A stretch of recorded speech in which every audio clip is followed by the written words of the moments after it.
خطبہ نمبر 17۔ امیر المومنین حضرت علی علیہ السلام کا یہ خطبہ ان لوگوں کے بارے میں ہے جو امت کے فیصلے چکانے کے لیے مسند قضا پر بیٹھ جاتے ہیں، حالانکہ وہ اس کے اہل نہیں ہوتے۔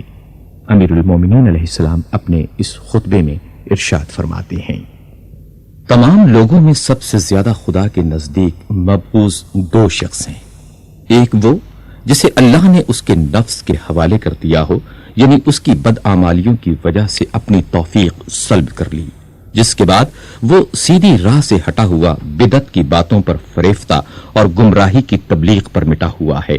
وہ اپنے ہوا خواہوں کے لیے فتنہ اور سابق لوگوں کی ہدایت سے برگشتہ ہے۔ وہ تمام ان لوگوں کے لیے جو اس کی زندگی میں یا اس کی موت کے بعد اس کی پیروی کریں گمراہ کرنے والا ہے۔ وہ دوسروں کے گناہوں کا بوجھ اٹھائے ہوئے اور خود اپنی خطاؤں میں جکڑا ہوا ہے، اور دوسرا شخص وہ ہے جس نے جہالت کی باتوں کو ادھر ادھر سے بٹور لیا ہے۔ وہ امت کے جاہل افراد میں دوڑ دھوپ کرتا ہے اور فتنے کی تاریکیوں میں غافل و مدہوش پڑا رہتا ہے، اور امن و آشتی کے فائدوں سے آنکھ بند کر لیتا ہے۔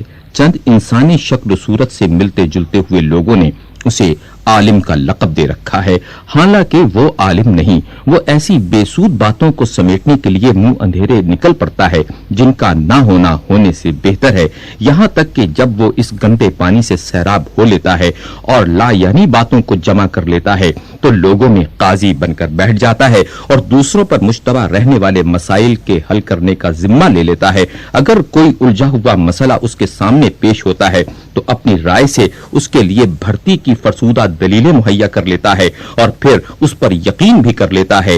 اس طرح وہ شبہات کے الجھاؤ میں پھنسا ہوا ہے، جس طرح لکڑی خود اپنے ہی جالے کے اندر۔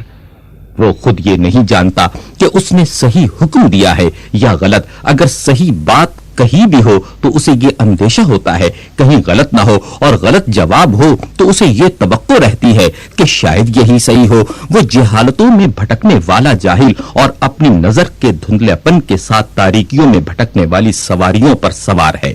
نہ اس نے حقیقت علم کو پرکھا، نہ اس کی تہ تک پہنچا۔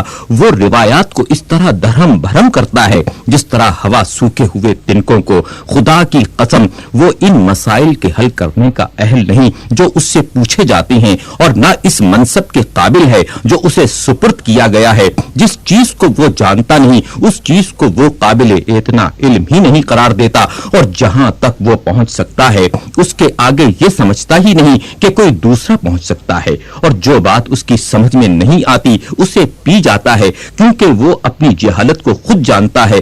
نا حق بہائے ہوئے خون اس کے ناروا فیصلوں کی وجہ سے چیخ رہے ہیں، اور غیر مستحق افراد کو پہنچی ہوئی میراثیں چلا رہی ہیں۔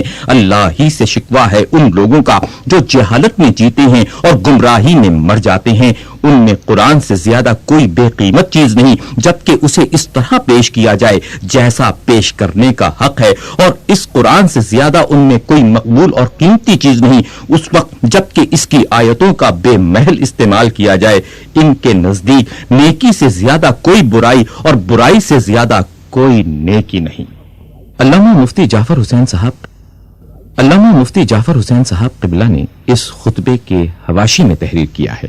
آپ لکھتے ہیں، امیر المومنین علیہ السلام نے دو قسم کے لوگوں کو اللہ کے نزدیک مبغوض اور بدترین خلائق قرار دیا ہے۔ ایک وہ جو سرے سے اصول عقائد ہی میں گمراہ ہوں اور گمراہی کی نشر و اشاعت میں لگے رہتے ہیں، اور دوسرے وہ جو قرآن و سنت کو پس پشت ڈال کر اپنے قیاس و رائے سے احکام گھڑ لیتے ہیں اور اپنے مقلدین کا ایک حلقہ پیدا کر کے ان میں خود ساختہ شریعت کی ترویج کرتے رہتے ہیں۔ ایسے لوگوں کی گمراہی و کجروی صرف ان کی ذات تک محدود نہیں رہتی، بلکہ ان کی ضلالت کا بویا ہوا بیج برگوبار لاتا ہے اور ایک تناور شجر کی صورت اختیار کر کے گمراہوں کو ہمیشہ اپنے سائے میں پناہ دیتا رہتا ہے، اور یہ گمراہی بڑھتی ہی رہتی ہے۔ اور چونکہ اس گمراہی کے اصل بانی یہی لوگ ہوتے ہیں، اس لیے دوسروں کی گمراہی کا بوجھ بھی انہی کے سر لادا جائے گا۔